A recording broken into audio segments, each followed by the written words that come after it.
Good morning traders. So market ఈరోజు gap down అయిందండి. Gap down అయిన తర్వాత మార్కెట్లో ఫాలోయింగ్ జరుగుతుంది. So following జరగనియండి. సో నేను ఈరోజు బయింగ్ సైడ్ ఉంటాను. మార్కెట్ లో బ్రేక్ అయిన తర్వాత కూడా మార్కెట్లో ఫాల్ ఉందంటే మార్కెట్లో మళ్ళీ ఈరోజు హై బ్రేక్ అవుతుంది. నాకైతే ఈరోజు సెల్ సైడ్ అయితే ఇంట్రెస్ట్ లేదండి, ఎందుకంటే మార్కెట్లో సెల్ సైడ్ ఎక్కువ సెల్స్ లేవు. సో మార్కెట్లో ఎవరైతే ఇప్పుడు సెల్ చేస్తారో అందరూ ట్రాప్ అయిన తర్వాత మార్కెట్ మళ్ళీ అప్ సైడ్ మూమెంట్ ఉంటుంది. మార్కెట్ డ్రాగెస్ట్గా పడితే 600 నుంచి మనకి ఏమైనా సెల్లింగ్ బయింగ్ ఆపర్చునిటీ వస్తే బయింగ్ చేద్దామండి.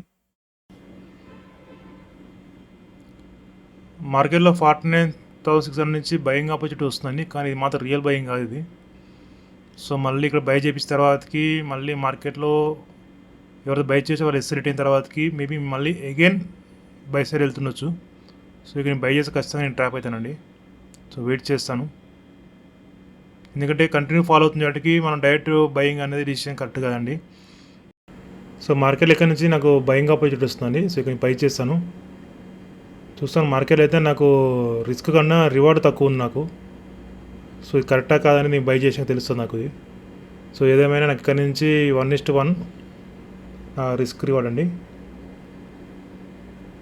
ఒకవేళ మార్కెట్ 49,700 బ్రేక్, ఒకవేళ మార్కెట్ 49,700 బ్రేక్ అయిందంటే మార్కెట్లో అప్ సైడ్ ఉంటుందండి, డౌన్ సైడ్ ఉండదు. ఇక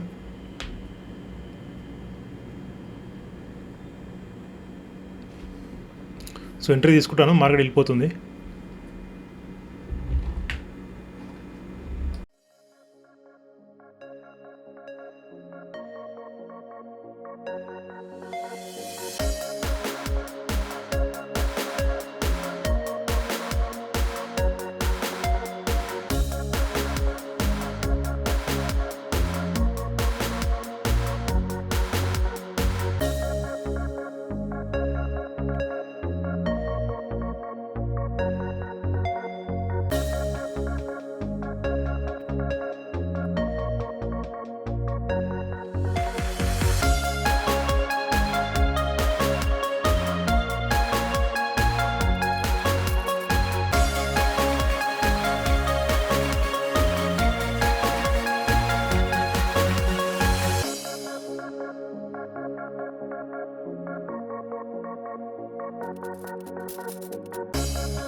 సో మార్కెట్లో అప్ సైడ్ వెళ్తే అనుకోలేదండి, ఎందుకంటే మార్కెట్ రివర్స్ అవుతుంది. సో బయర్స్ ఎవరుతున్నారో వాళ్ళందరూ ఎస్ఎల్ అని కిందికి వస్తుంది. సో మార్కెట్ మళ్ళీ కిందికి వెళ్తుంది, అప్ సైడ్ లేదు. సో నేను ఎగ్జిట్ అయిపోతాను ఇక్కడ నుంచి. చూస్తాను, మళ్ళీ ఆపర్చునిటీ తీసుకుంటాను సెల్ సైడ్, ఎందుకంటే మార్కెట్ 580 బ్రేక్ చేయకూడదు. చేస్తుందంటే మార్కెట్ మళ్ళీ డౌన్ సైడ్ ఉంటుంది.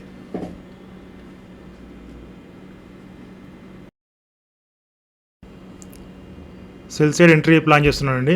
సో మార్కెట్లో నాకు అప్ సైడ్ కనిపించట్లేదు, చూస్తాను. మార్కెట్ ఏమన్నా ఆపర్చునిటీ ఇచ్చిందంటే సెల్ సైడ్ తీసుకుంటాను. రీట్రేస్మెంట్ అయితే నాకు మంచి ఎస్ఎల్ ఉంటుందండి, రిస్క్ తక్కువ ఉంటుంది, రివార్డ్ ఎక్కువ ఉంటుంది నాకు. మార్కెట్ రివర్స్ అయ్యేటట్టు లేదు, అంటే రీట్రేస్మెంట్ అయ్యి కిందికి వచ్చేటట్టు కనిపించట్లేదు మార్కెట్. సో ఎంట్రీ తీసుకుందామంటే మార్కెట్ ఎక్కడ కూడా రీట్రేస్మెంట్ అవ్వట్లేదు. సో ఇవి కంటిన్యూగా 500 బ్రేక్ చేస్తాము, 49,500. సో ఎంట్రీ తీసుకుందాం ఒకసారి. సో రిస్క్ ఎక్కువ అవుతుంది అక్కడ రివార్డ్ కంటే. మార్కెట్ వచ్చేట్లేదండి పైకి రీట్రేస్మెంట్. సో ఎందుకంటే ఆపర్చునిటీ ఇస్తలేదు సెల్ చేయడానికి, ఎవరికి ఆపర్చునిటీ ఇవ్వకుండా మార్కెట్ కంటిన్యూగా ఫాలో అవుతుంది. అంటే రీట్రేస్మెంట్ అయితే అందరూ మళ్ళీ సెల్ చేస్తారు కదా, సో అలా కాకుండా ఇక్కడి నుంచి బై చేపించి మళ్ళీ ఎమ్మటే మళ్ళీ సెల్లింగ్లోకి వచ్చేస్తుంది. ఎంట్రీ అని ఎంట్రీడు 49,400 నా టార్గెట్ అండి. రిస్క్ వచ్చేసి 49,600 అండి.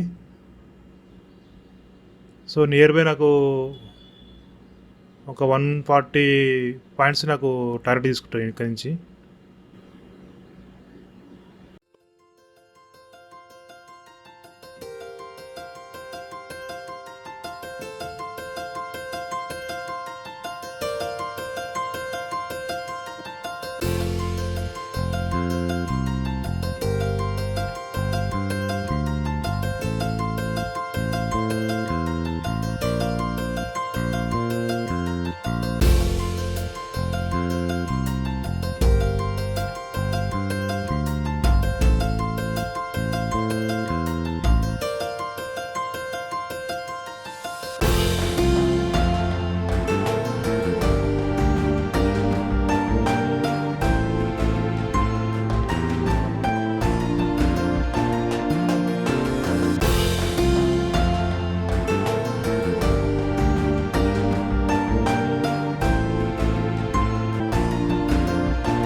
సో మార్కెట్ రివర్స్ అయిందండి.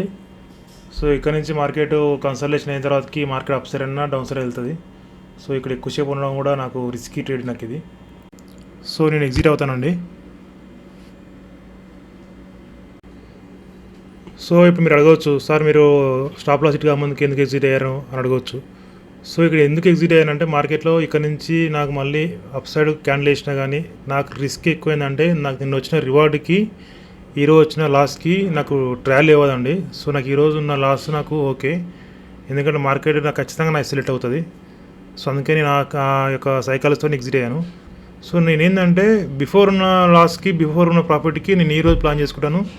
సో రేపు ఏం చేయాలో ఈరోజు ప్లాన్ చేసుకుంటాను. సో ఈ రెండు ట్రాలీ చేసుకొని ఆ మనీ మేనేజ్మెంట్ అనేది ముందు తీసుకెళ్తారండి.